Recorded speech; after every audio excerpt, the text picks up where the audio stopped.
15 বছরে বিদ্যুৎ ও জ্বালানি খাতে অব্যবস্থাপনার কারণে একটি দুষ্টু চক্র গড়ে উঠেছে বলে অভিযোগ করেছেন বিশেষজ্ঞরা। রাজধানীতে এক অনুষ্ঠানে জ্বালানি খাতের গবেষকরা বলেন, পরিকল্পনা ছাড়াই একের পর এক পাওয়ার প্ল্যান্ট করা হয়েছে।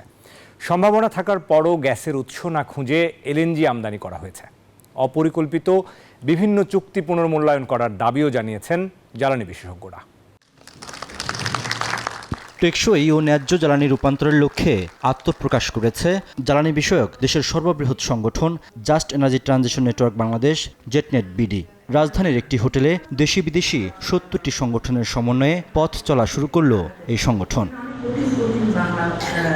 জাতীয় জ্বালানি রূপান্তর নীতিমালা, প্রতিযোগিতামূলক সাশ্রয়ী বাজার তৈরি, স্বচ্ছতা ও জবাবদিহিতার লক্ষ্যে বাংলাদেশ রেগুলেটরি কমিশন বিআরসিকে শক্তিশালী ও স্বাধীন করা সহ পরিবেশ সুরক্ষায় 14টি নাগরিক দাবিতে কাজ করবে জেটনেট বিডি। সেই কমিউনিটির এনার্জি নিডটা কি তারা কি চাচ্ছে, তো এখানে তারা পার্টিসিপেট করতে পারবে। বিদ্যুৎ কেন্দ্র স্থাপনের নামে কৃষি ও পরিবেশের ভারসাম্যের জন্য গুরুত্বপূর্ণ ভূমি অধিগ্রহণ বন্ধ করতে হবে। এ সময় বিশেষজ্ঞরা বলেন, দেশে বিদ্যুৎ ও জ্বালানির ন্যায্যতা নিশ্চিত করেনি বিগত সরকার। এজন্য অব্যবস্থাপনাকেই দায়ী করেন তারা। জ্বালানি সংকট এখন যে জায়গাটিতে দাঁড়িয়ে আছে, এটা আমার কাছে মনে হচ্ছে যে এটা এক ধরনের দুষ্ট চক্রের ভিতরে পড়ে গেছে। We are in a vicious cycle. অর্থাৎ উচ্চ মূল্যের জ্বালানি কিনে সেই জ্বালানি দিয়ে বিদ্যুৎ উৎপাদন করে সেটির সঙ্গে আবার জ্বালানি কিনতে না পারার কারণে আবার ক্যাপাসিটি চার্জ দিতে হচ্ছে, সেটির জন্য আবার সরকারকে ভর্তুকি করতে হচ্ছে। আবার জ্বালানি যেহেতু কেনা যাচ্ছে না পর্যাপ্ত, যতটুকু কেনা যাচ্ছে তার জন্য আবার ঋণ করা হচ্ছে, সেই ঋণের সুদ আবার বর্ধিত ঋণের সুদ আবার ফিরছে এবং সেটা আমার আগামী দিনের জ্বালানি কেনার সক্ষমতা আবার কমিয়ে দিচ্ছে। এই যে ভিশাস সাইকেলে আমরা ঢুকেছি, এটা থেকে বের হয়ে আসা দরকার। নবায়নযোগ্য জ্বালানি ও দেশীয় উৎসে নজর না দিয়ে গত 15 বছর আমদানি নির্ভর জ্বালানিতে ভর করেছিল সরকার, যার ফলে একদিকে যেমন জ্বালানির সংকট কাটেনি, অন্যদিকে ভারী হয়েছে বৈদেশিক ঋণের বোঝা। আমরা টোটালি আমরা গ্যাস এক্সপ্লোরেশনকে নেগলেক্ট করেছি, টোটালি। হ্যাঁ, এটার ব্যাপারে কোনো ইয়ে নেই। আমরা এলএনজি ইম্পোর্টে চলে গেছি। রিনিউয়েবল এনার্জিকেও আমরা টোটালি নেগলেক্ট করেছি।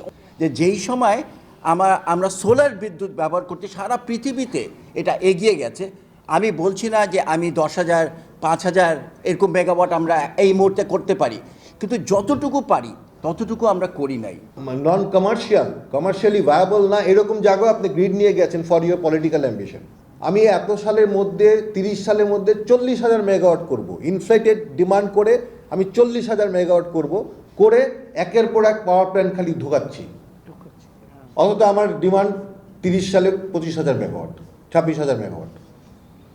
সেখানে আমি টার্গেট করলাম 40,000 মেগাওয়াট।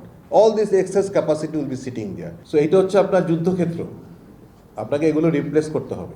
বিদ্যুৎ ও জ্বালানি খাতে অনিয়ম আর অব্যবস্থাপনার কারণে যে সংকট তৈরি হয়েছে, এ থেকে মুক্তি পেতে নবায়নযোগ্য জ্বালানির উপর জোর দেওয়ারও পরামর্শ দেন গবেষক ও জ্বালানি বিশেষজ্ঞরা। আমি মানুষের জন্য বিদ্যুৎ তৈরি করব, আর সে বিদ্যুৎ দিয়ে যদি মানুষের অসুস্থতা বাড়ে, নদী খারাপ হয়, গাছপালা ধ্বংস হয়, তাহলে সেই বিদ্যুৎ তো আমার দরকার নেই।